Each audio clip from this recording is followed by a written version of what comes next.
Bismillahirrahmanirrahim. Assalamualaikum warahmatullahi wabarakatuh. Silakan dibuka surah Al-Qasas ayat 1 sampai dengan 13. Surah Al-Qasas surah ke-28. Kita ngaji bismillah. A'udzu billahi minasy syaithanir rajim. Bismillahirrahmanirrahim. Qasim.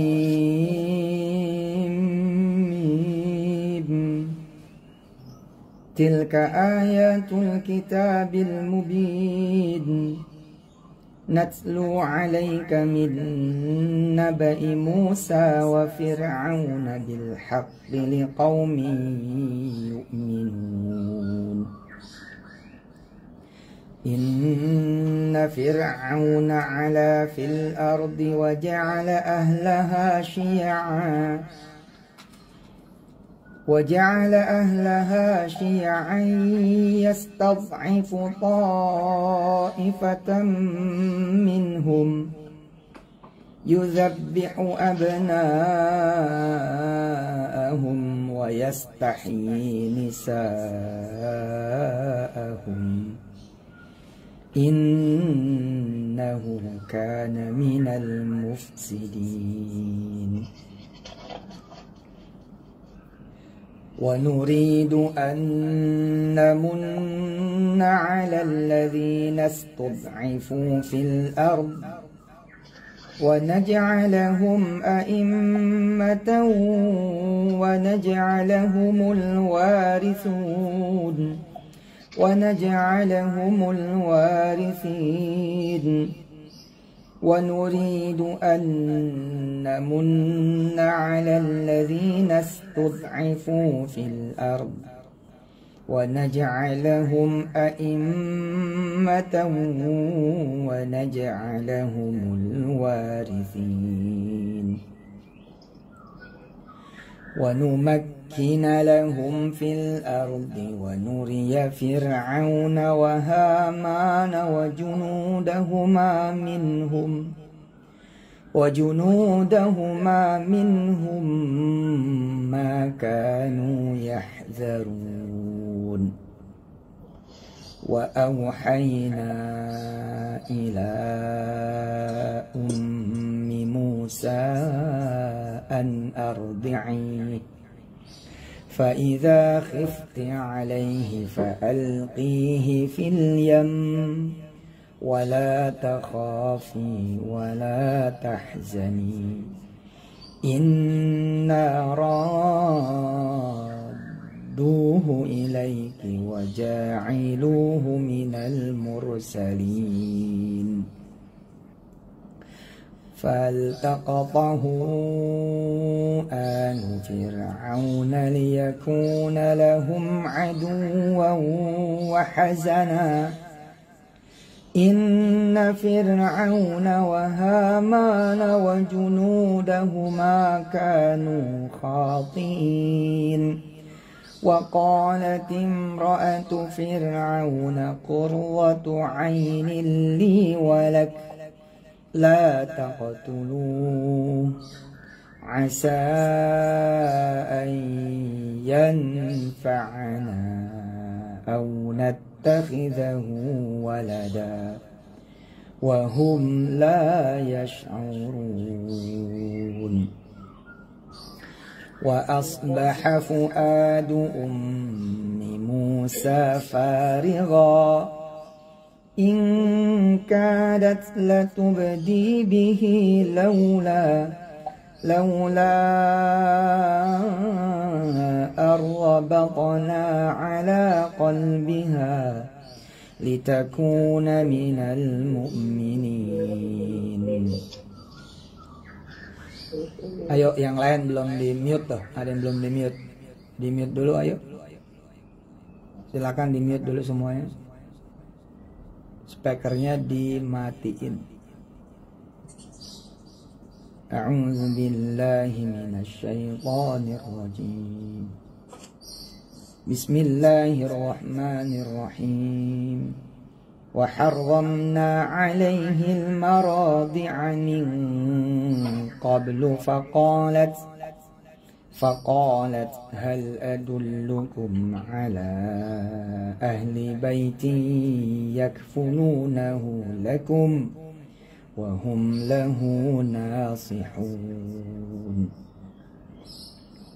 فرددناه إلى أمه كي تقر عينها ولا تحزن ولتعلم أن وعد الله حق ولكن أكثرهم لا يعلمون.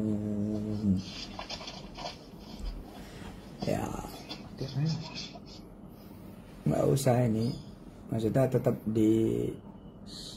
bukan, ini harus di mute dari teman-teman semua. Ibu Yusfarda belum di mute, Bu Susiana belum di mute. Ayo di mute dulu, ngerti nggak? Karena suara kresek-kreseknya mengganggu yang lain. Izin, mohon maaf lahir batin. Baik, kita masih ke ayat 7 dengan izin Allah Subhanahu wa Ta'ala. Oke, kita masih ke ayat 7. Kita lihat ayat 7. Dari sinilah saya dengan izin Allah belajar, ya, menyerahkan kekhawatiran kepada Allah Subhanahu wa Ta'ala. Ya. Ayat 7 diantaranya. Makasih nih Ustazah Yayat udah hadir juga bersama para ustazah di Muslimah Daku, istri saya Haja Maimunah, dan kawan-kawan semua yang dirahmati Allah, para pimpinan di Darul Quran.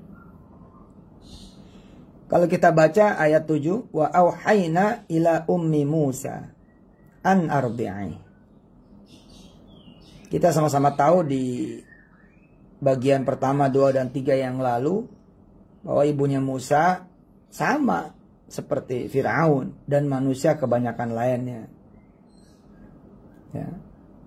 Mas Rahmat Hidayat di mute dulu itunya, layarnya. Ayo, disiplin dulu semuanya. Karena sekecil apapun suara kreseknya kedengeran. Di pembahasan bagian 2, 3, ya, 1, 2 dan 3, kita belajar suasana hati ibunya Musa. Sama seperti manusia-manusia yang lain, nggak mungkin lah nggak ada rasa takut, resah, khawatir, gelisah, nggak aman, bimbang, ragu. Nggak mungkin. Pasti akan datang masa-masa itu. Karena memang itu menjadi ujian umat manusia, soal rasa. Jadi ujian juga bukan cuma soal materi, melainkan juga soal rasa.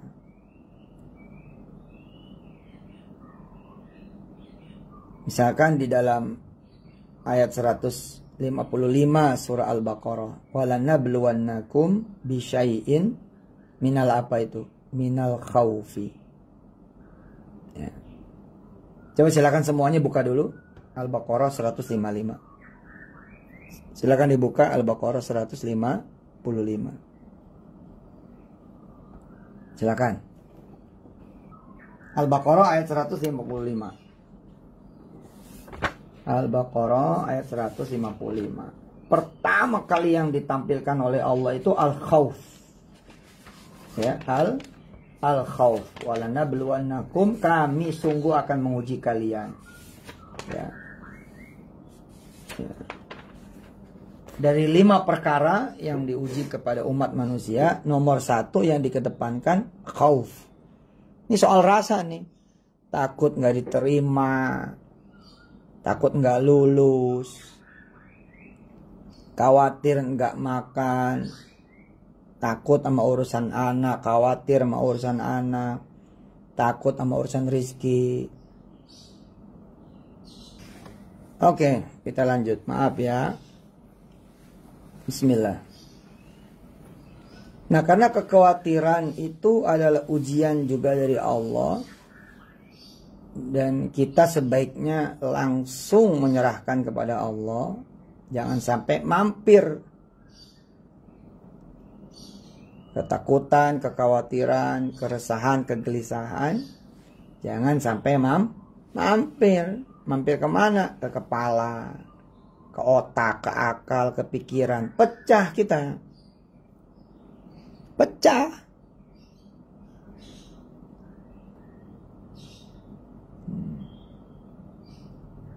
Udah paling enak itu. Menyerahkan kepada Allah itu udah paling enak. Kita punya ujian apa? Punya kekhawatiran apa? Udah gak usah pakai jeda. Langsung aja. Jeder gitu. Pulangin ke Allah.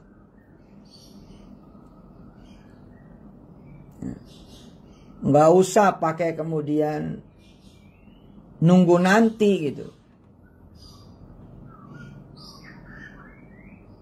Duit habis sore, ntar malam mau makan apa? Muncul nih kekhawatiran. Aduh, ini anak kalau nanti nangis susunya mana? Jangan adu-adu. Langsung aja ikutin ya. Caranya ibunya Musa alaihissalatu wassalam. Apa coba di situ? Serahkan kepada Allah. Ayat 7. فَإِذَا خِفْتِ عَلَيْهِ فَأَلْقِيهِ فِي الْيَمِّ. Bagi saya, terjemahan bebas tadabburnya dari ayat 7 ini adalah serahkan padaku. Cakep kan? Kamu takut, wahai ibunya Musa, nanti anakmu dipenggal Fir'aun. Ketahuan, ketangkap sama Fir'aun. Ntar dibunuh sama Fir'aun. Takut, khawatir, resah kamu, galau. Dan jujur ya, pada saat kondisinya ibunya Musa, dia itu syadid. Bukan sekedar takut lagi, tapi syadid. Keras. Ketakutannya teramat sangat takut. Karena dia melihat depan mata sendiri. Pembunuhan demi pembunuhan yang dilakukan oleh Fir'aun dan bala tentaranya.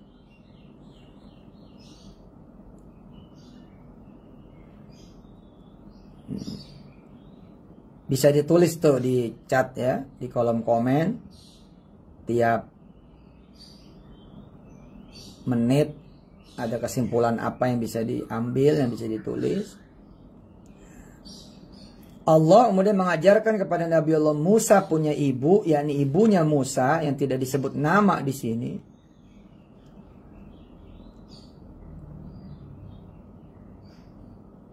Agar ibunya Musa menyerahkan kekhawatirannya itu kepada Allah. Dan Allah menghibur, memotivasi, menguatkan. Apa katanya? Wala takhafi, wala tahzani. Jangan sampai ada takutnya. Jangan sampai ada khawatirnya. Jangan sampai ada resahnya, jangan sampai ada galaunya. Jangan sampai ada sedikit pun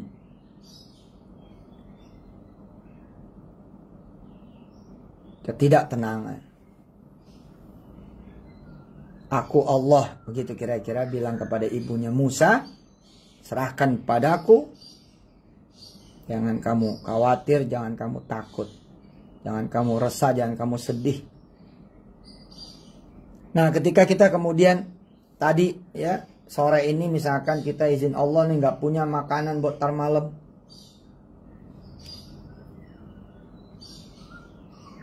Nggak punya susu buat anak ntar malam. Terus kan kita bingung sendiri gitu kan. Gimana. Kadang-kadang kita menyerahkan kekhawatiran kita, ketakutan kita, ketidakamanan kita bukan kepada Allah tapi kepada siapa? Kepada warung. Kita datang tuh kepada warung dan kita bercerita, "Pok, ya Allah maafin aye nih. Maafin kulo, maafin saya, maafin abdi. Ini nggak punya makanan buat tar malam, boleh nggak saya ngutang?" Itu namanya bukan menyerahkan kepada Allah, tapi menyerahkan kepada manusia. Nggak diajarin itu. Yang diajarin oleh Allah Subhanahu wa Ta'ala apa? langsung serahkan kepada yang memberi kekhawatiran itu. Langsung menyerahkan kepada yang memberi ketidaktenangan itu, ketakutan itu, keresahan itu, kegalauan itu. Serahkan kepada dia.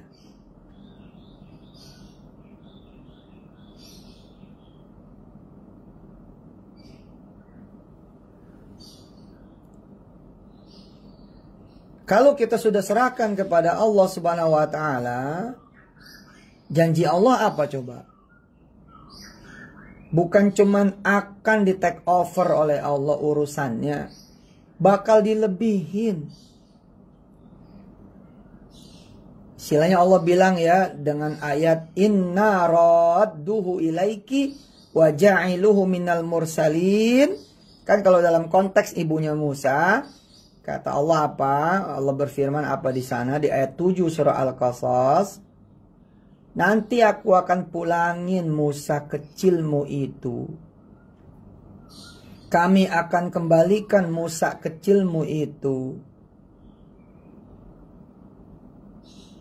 Dan kami akan jadikan dia dari golongan Rasul. Maka ketika kita kemudian menyerahkan segala kekhawatiran kita, keresahan, kekhawatiran yang sifatnya ketakutan bahkan, ketidakamanan. Malah Allah menawarkan kok, bahkan yang bisa dipulangin juga apa? Dosa, kemaksiatan, keburukan. Toh itu seizin Allah kan, ya kita pulangin dah. Nah kata Allah apa? Nanti Allah akan pulangin lebih. Dalam kasus tadi anak gak punya makanan, gak punya minuman, gak punya susu. Allah bukan cuman menjamin malam hari itu saja, tapi Allah akan memberi lebih. Di sini nih saya belajar ayat 7. Segininya nih, ya, tanya istri saya tuh dengan izin Allah Subhanahu wa taala. Ya Allah, benar. Kadang-kadang juga adu beradu nih. Tetap pengen ke manusia gitu. Atas nama ikhtiar. Atas nama usaha. Atas nama nggak boleh diem diri. Atas nama kemudian nggak boleh. Kemudian nggak ada usaha. Lalu pengennya terbang sana, terbang sini, jalan sana, jalan sini, keluar sana, keluar sini, nemuin si ini, si itu, si fulan, si fulana.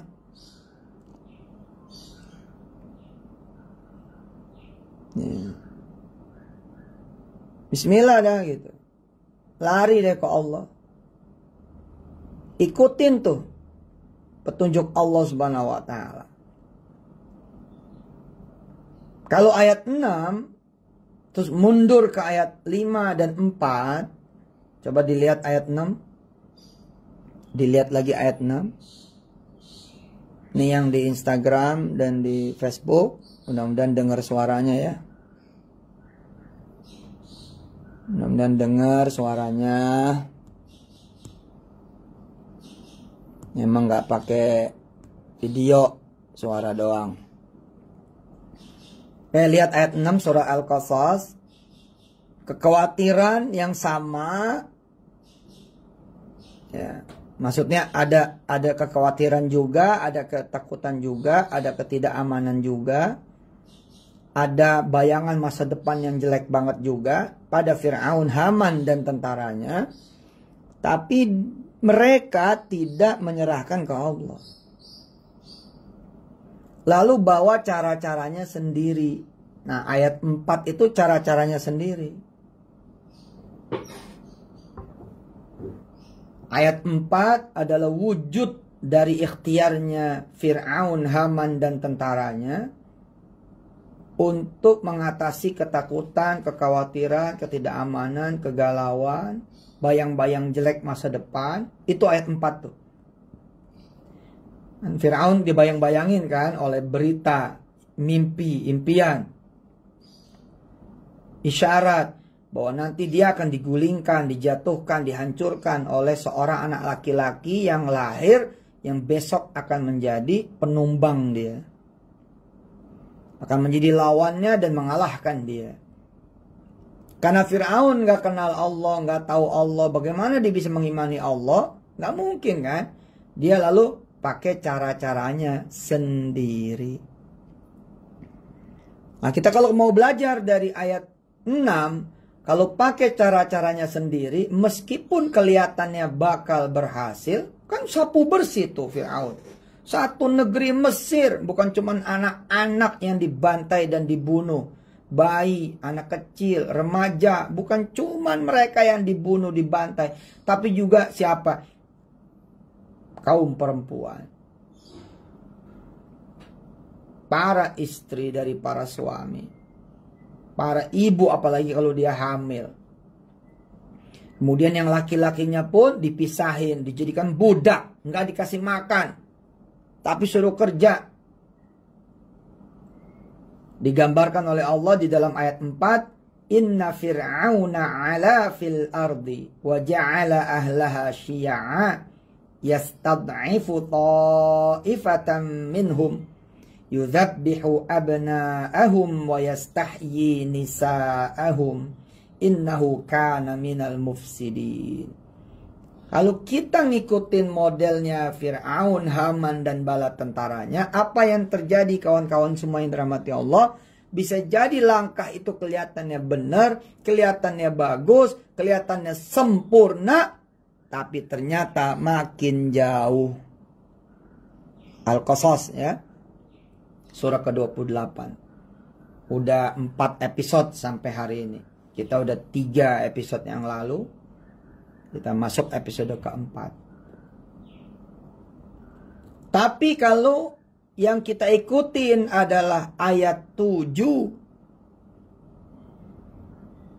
Kita buang kekhawatiran itu dan kita bawa ke Allah. Kita buang ketakutan itu dan kita bawa ke Allah. Kita bawa ke ketidaknyamanan, ketidaktenangan, ketidakamanan. Kita bawa ke Allah. Bisa jadi kelihatannya horor, menyeramkan.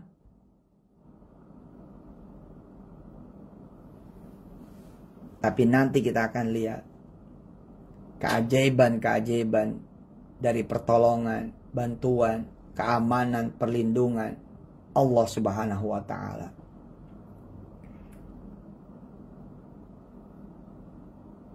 Contoh misalnya, tadi kita cuman bisa hidup sampai sore ini gitu. Terus gimana nih untuk malam? Masa datang ke manusia malu amat punya Allah? Masa datang ke manusia judulnya ngutang lagi? Datanglah ke Allah dulu, minta apa sih ikhtiarnya? Apakah ibunya Musa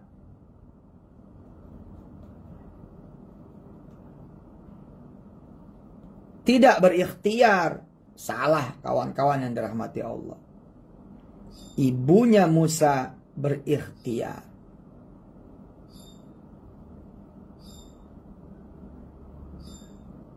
Tapi ikhtiarnya ibu dari seorang nabi ini, yang kemudian adalah hasil dari juga doa demi doanya dia kepada Allah Subhanahu wa Ta'ala, tetap beda dengan ikhtiar yang dipilihkan Allah. Nah, ini dia. Bedain teman-teman antara ikhtiarnya, jangan lupa Pak Ustadz, siapa juga yang mau lupain ikhtiar. Tapi kalau main jalan-jalan aja ikhtiar, ntar nggak beres itu loh. Nggak beres.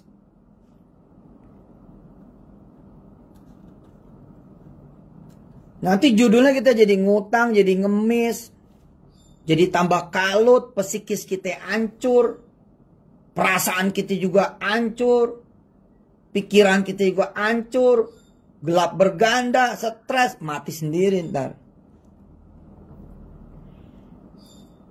Ikhtiar ibunya Musa sebelum datang petunjuk oleh Allah apa? Bersembunyi. Ya itulah manusia. Mana ada ibunya Musa kepikiran nganyutin Musa kecil ke sungai Nil yang muaranya kepada Fir'aun. Nggak mungkin. Otak manusianya nggak nyampe. Tapi karena dia terus bermujahadah dan bermohon pada Allah, bermunajat dan berdoa pada Allah, muncullah kemudian wahyu dari Allah. Nah, kita juga kalau bisa begitu gitu loh. Jam berapa kita menyadari? Jam berapa kita sadar? Wah, duit habis nih sore ini, gas juga habis. Duh, nggak ada lagi persediaan di dapur. Kapan kita menyadari itu? Jam 4 sore ini. Ya udah. Kalau gitu gimana caranya? Ya, kita rame-rame lah datang ke Allah. Gitu. Kalau ikhtiar manusia udah pasti tuh. Ikhtiarnya mah yang kebayang sama kita. Apa yang kebayang sama kita? Yang ngutang. Yang minjem. Jual-jual barang. Itu.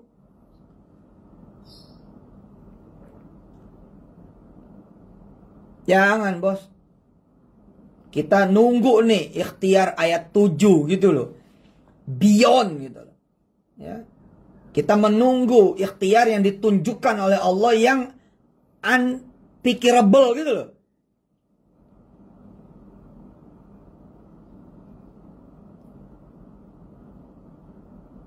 Yang tidak terduga, yang sebelumnya tidak terpikirkan oleh kita. Bayangin tuh kayak Nabi Musa punya ibu. Dari mana coba jalannya? Nabi Musa disuruh dianyutin. Ya kan? Coba baca lagi ayat 7. Ayat 7 baca lagi. فَإِذَا خِفْتِ عَلَيْهِ فَأَلْقِيهِ فِي الْيَمِّ. Ini kan crazy loh. Crazy loh, asli loh. Hei ibunya Musa, keluarlah kamu dari tempat persembunyianmu. Susuilah dulu Musa kecilmu itu.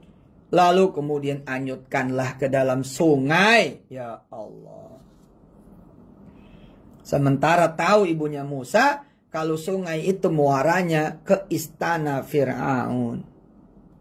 Nah, kalau kemudian kita ke Allah tuh akan muncul tuh tikungan-tikungan yang sebelumnya tidak pernah ada dalam pikiran kita manusia. Saya kasih contoh ya. Saya kasih contoh. Jam 4 ketika menyadari nggak punya apa-apa, nggak ada makanan, si bapak memimpin. Ayo, mah, kita baca Waqiah sore ini. Kita baca Ar-Rahman. Kita bersyukur dulu nih. Allah Subhanahu wa Ta'ala ngasih kita hidup. Ntar malam belum tentu kita hidup. Dan belum tentu kita panjang umur. Kita minta sama Allah panjang umur. Ayo anak-anak. Masih ada wudhu kan? Sholat asar tadi. Yuk kita baca Ar-Rahman. Kita baca Waqiah. Minta dah tuh habis baca Ar-Rahman, habis baca Waqiah, ya Allah, ya Allah, ya Allah, ya Allah, ya Allah, ya Allah gitu. Teman-teman semua yang pada ikut jangan cerewet. Gelap mulu, nulisnya gelap mulu. Udah dengerin aja apa sih, tenang-tenang. Yang anteng. Dengerin yang benar, buka Qur'annya. Jangan cerewet. Oh nggak ada gambarnya, kok nggak ada gambarnya. Nggak bersyukur, udah bagus ada suaranya. Nanti masuk maghrib, pimpin lagi doa itu. Berdoa lagi pada Allah. Nanti masuk isya, pimpin lagi kepada Allah. Berdoa lagi pada Allah. Bahwa nanti Allah nuntunnya apa, bagaimana dia aja ntar.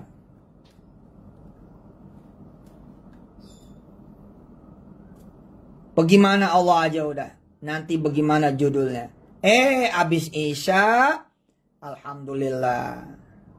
Ama Allah semua dikerja ngantuk. Tidur dah tuh semua. Allahu Akbar. Besok pagi-pagi habis subuh ada kawan datang. Assalamualaikum Ji. Assalamualaikum. Waalaikumsalam. Buka pintu.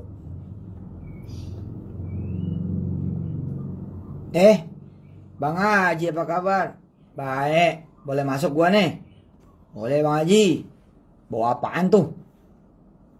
Nih bawa makanan buat lu pada, buat anak-anak. Ada gemblong, ada kue lupis, ada lontong gue bawain lu semua. Waduh repot-repot Bang Haji. Iya nggak apa-apa, gue mau ngobrol dikit bisa nggak? Bisa Bang Haji. Gini, rumah lu nih kan emang jelek, tapi lokasinya cakep banget. Ada nih 200 meter rumah. Lebih Bang Haji. Udah berapa? Ada 400 mah. Boy, gede loh rumah begini. Iya Bang Haji, tapi rumah gini sih, rumah reot. Nah, itu dia tuh. Mau nggak kita kerja sama? Ya sama apa Bang Haji? Ya sama tuh sama Ustadz Ucup. Gue dipanggil Ucup. Dia pikir dengan dipanggil Ucup gue bakal resah gelisah. Enggak lah, kita pulangin ke Allah. Ucup keren bener. Yes, I am Ucup. Are you Ucupers? Ente golongan para Ucup bukan? Kerja sama sih masih Ucup tuh. Sama Ustadz Ucup, Ustadz Mancul katanya. Dia lagi bikin perumahan itu. 400 meter Bang Haji. Jadi rumah apaan? Dia tuh punya konsep bagus banget. Perumahan the rooftop. Kecil-kecil tipenya. Cuman tanah tapakan 20 meter. Tapi ya Allah. Emang jago dah kalau udah kena arsitek mah. Desain mah. 20 meter aja ngalah-ngalahin yang 1000 meter kali. Udah kerja sama dia kalau 400 meter mah itu. Hah? Bisa jadi 10 rumah kali. Bisa itu. Nah kalau emang lo mau, gue temuin. Nama pemborongnya, ntar lo kerja sama aja. Alhamdulillah banyak Ucup lovers. Mantap. Makasih. Dulu orang ngeledekin Diko. Si Diko diledekin. Apa ledekannya orang kepada Diko? Pele. Pele itu ledekan. Tapi kemudian hari nama Pele itulah yang membuat si Diko malah nggak dikenal nama Dikonya, tapi lebih dikenal Pelenya. Di YouTube juga ada itu tuh YouTuber terkenal namanya si Boen. Dulu si Boen itu panggilan jelek. Tapi di kemudian hari ternyata si Boen itu menjadi rezeki buat dia. Menjadi nama akun yang keren banget. Jadi kalau ada yang ngatain saya Ucup dengan niat ngatain salah. Kita mah tersanjung malah ya. Ayo call me Ucup. Jangan lupa 2024 pilih Ucup. Presiden. Ya, coba lihat. Begitu jam 4 sore ada kekhawatiran, ada ketakutan, ntar makan anak bagaimana, ntar susunya nih baik, ntar bagaimana. Kita bawa ke Allah. Ternyata malam itu Allah tidurin kita. Si baik juga ya Allah, nggak bisa biasanya tidur dari sore kebluk bener sampai pagi lagi. Nah besoknya datang sarapan. Jam 9 ketemu sama pemborong. Si pemborong bilang, langsung aja Pak, bismillah nih. Bapak saya pindahin ke rumah saya dulu. Saya punya rumah bagus Pak.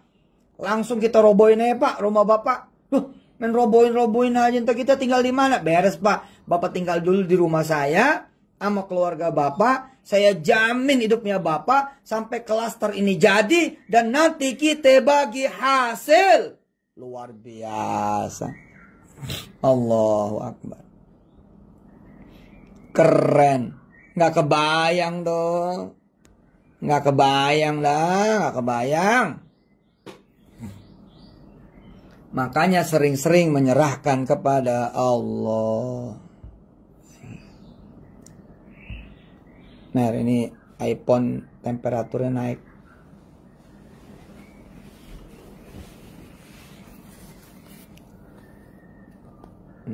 Karena ditutup kali ya.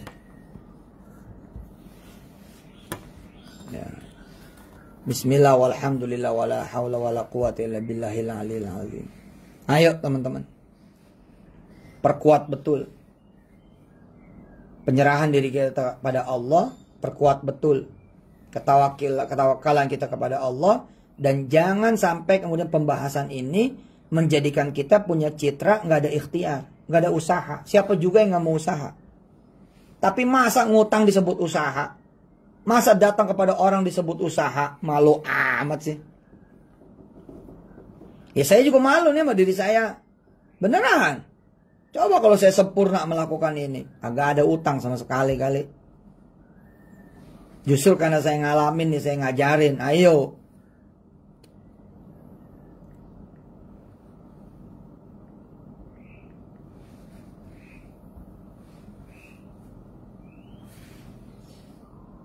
Kita ke Allah.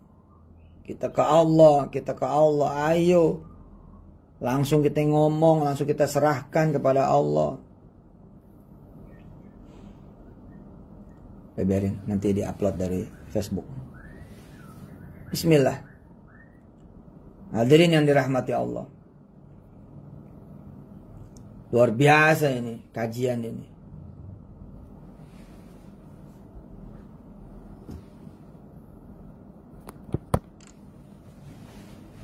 Belajar menjadi the winner. Kan kalau kita lihat tuh ayat 7. Nyari bala bantuan tuh ibunya Musa. Enggak loh. Sendiri loh. Sendiri loh. Yang dilawan siapa? Fir'aun, Haman, sama tentaranya. Satu negeri tuh punya pasukan yang dilawan sama dia. Tapi karena dia punya Allah, ya cukup segala-galanya. Gitu. Ambu, ya, istri saya, Ustazah Yayat, para ustazah di Musda. Ya, di Musdaku. Demikian kajian ini untuk bagian keempat saya sampaikan. Ayo. Cepat kita kembali kepada Allah. Serahkan kepada Allah. Begitu keretek hati nggak enak, langsung aja nyari Allah. Begitu pikiran nggak enak, langsung nyari Allah. Begitu ada kekhawatiran datang, jangan tunggu dia membesar. Apalagi sampai kemudian terlihat, terwujud. Jangan. Ketika ketidakamanan, ketakutan datang. Deg-degan. Horor datang. Seperti masa-masa pandemi ini. Jangan biarkan ia muncul. Dengan cara kita langsung ngadep Allah. Dan ngadep terus. Kita serahkan kepada Allah. Dan serahkan terus. Sehingga kita bisa jalan. Sehingga kita bisa menjalani kehidupan ini. Sehingga kita tetap bisa beraktivitas. Karena apa? Karena udah diambil alih apa yang kemudian kita takuti selama ini. Belajar dari kajian pertama, kedua, dan ketiga sebelumnya. Kalau kita pelihara ketakutan, kekhawatiran, kegalauan, keresahan, ya, ketidaktenangan. Lihat ayat 6. Lihat ayat 6 surah Al-Qasas, pembahasan yang lalu. Wa nuriya. Jangan-jangan itu yang akan diwujudkan oleh Allah. Jangan sampai itu terjadi. Allahumma salli wa sallim wa barik ala sayyidina Muhammad wa ali wa ashabi wa ummati. Walhamdulillahi rabbil alamin. Ya Allah, ajarkan kepada kami ya Allah agar kami sanggup bicara kepadamu.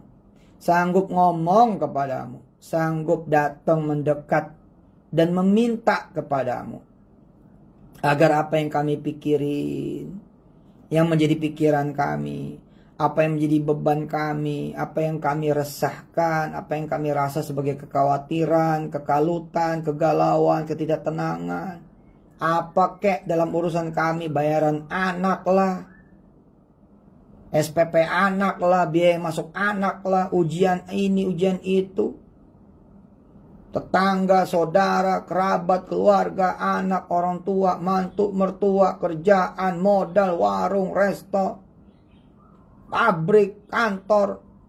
Apa kena ya Allah yang kau hadirkan yang membuat kami semua menjadi resah, nggak tenang, takut, khawatir, gelisah, galau. Ajarkan kami untuk datang kepadamu dan menyerahkan semuanya kepadamu. Ya Allah, bimbing kami ya Allah untuk bisa menjadi orang yang yakin dan percaya seperti ibunya Musa. Susah nganyutin Musa, nggak ada yang jaga, nggak ada yang ngawal. Kali di belakang ada perahu, kali di belakang ada getek, kali di belakang ada rakit isinya orang-orang yang jago berenang buat ngawal Musa bayi di sungai Nil.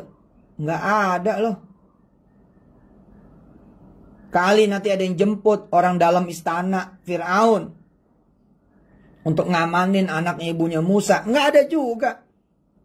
Terus siapa tuh yang dijadikan sandaran? Siapa tuh yang dijadikan pedoman? Yang dijadikan kemudian bantalan? Yang dijadikan tiang? Yang dijadikan pondasi? Yang dijadikan kemudian harapan? Yang dijadikan pelindung, pengaman? Ternyata Engkau ya Allah. Iman seperti ini yang Engkau tolong berikan pada kami ya Allah. Supaya kami tidak mencari yang lain selain-Mu. Apa dan siapa selain-Mu. Hasbunallah wa ni'mal wakil.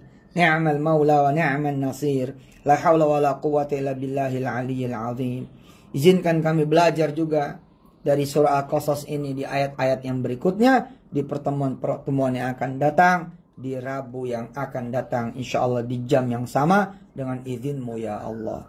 Subhanakallahumma wa bihamdika asyhadu an la ilaha illa anta astaghfiruka wa atubu ilaih. Walhamdulillahi rabbil alamin. Adada khalqihi wa ridha nafsihi wa zinata arsyihi wa midada kalimati. Makasih.